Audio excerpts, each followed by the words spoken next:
Hi, Dr. Paul here. Going to take a moment to talk a bit about modern dating, which I have not done in a long time. I've been listening recently to some podcasts out there by younger men than myself, 30, 35-year-old, 40-year-old men, some exceedingly successful and popular with numerous followers going on various even bigger podcasts.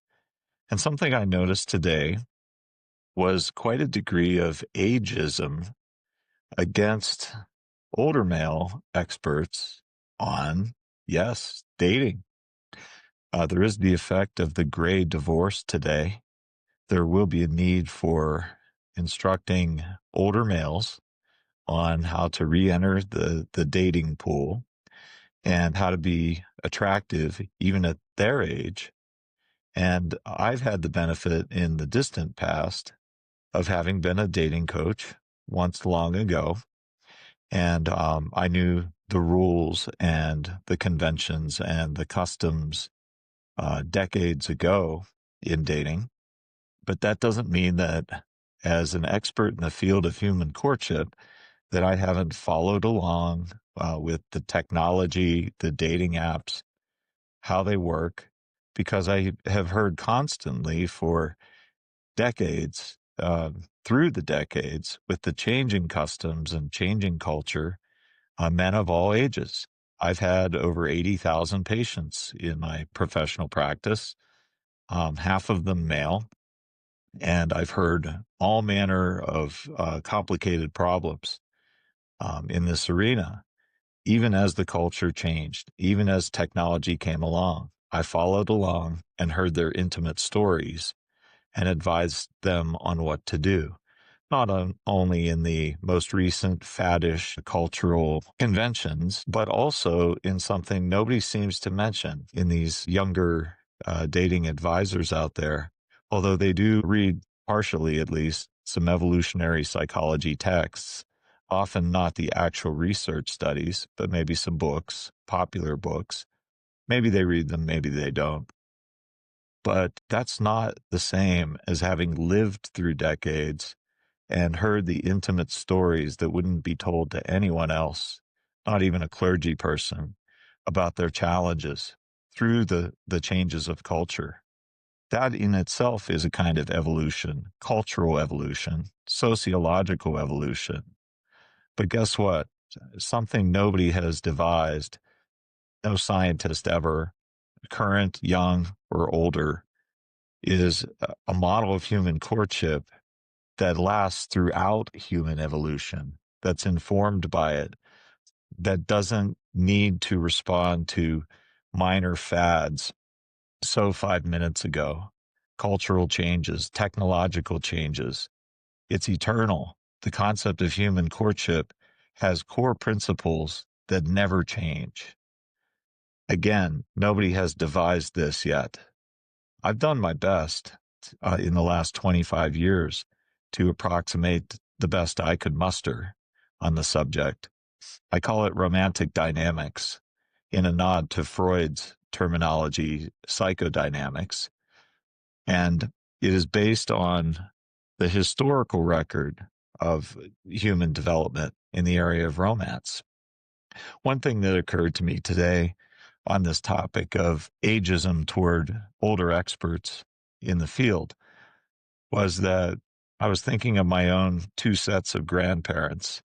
I myself am older already, so my grandparents are quite old compared to millennials or Gen Z or Gen Alpha.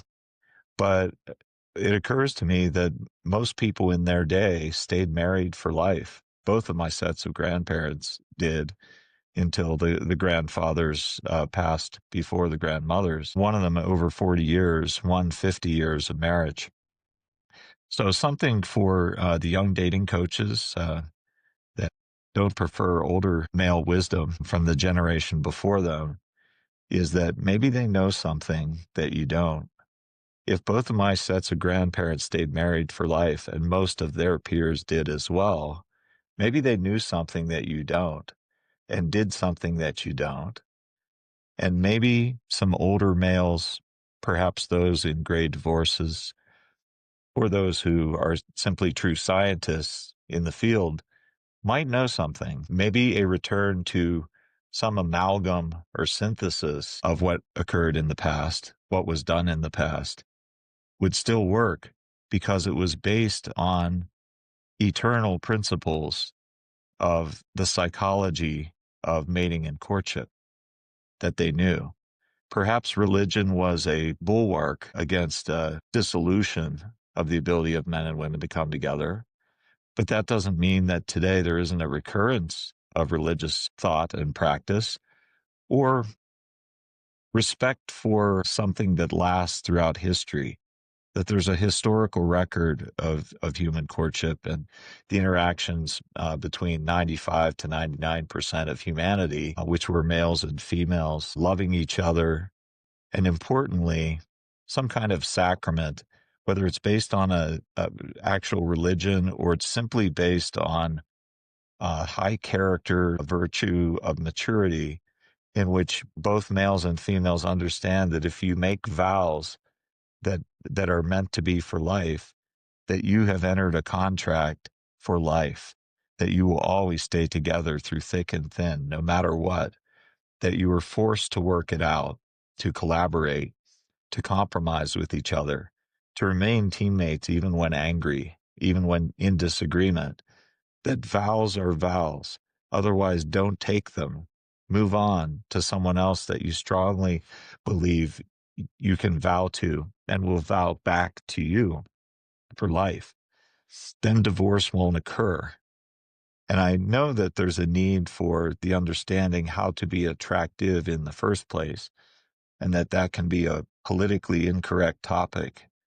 But if it's the reality, men and women are going to need to figure out how to find that reveals what to do to both be attractive but also selective, and not in a capitalist market sense. Economics has nothing to do with this. This is the sacred, and this is also the evolutionary psychology.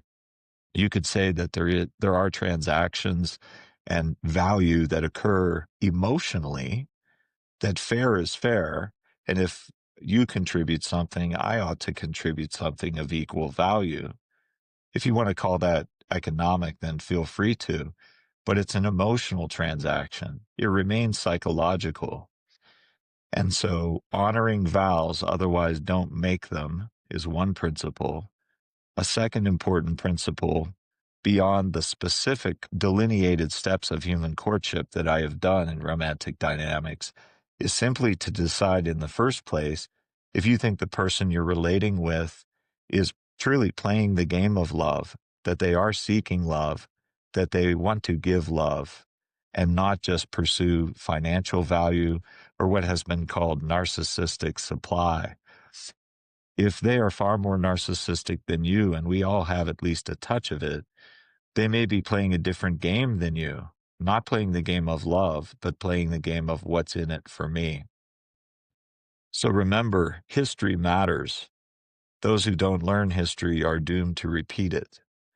And you are repeating the mistakes of the past of those who couldn't find lifelong love, and denigrating, even I dare say insulting, those older people that have lived through the decades, dated, seen other people dating, and watched the destruction of the love connection between men and women, that my grandparents, both sets of them, and most, if not all of their peers, actually found for life.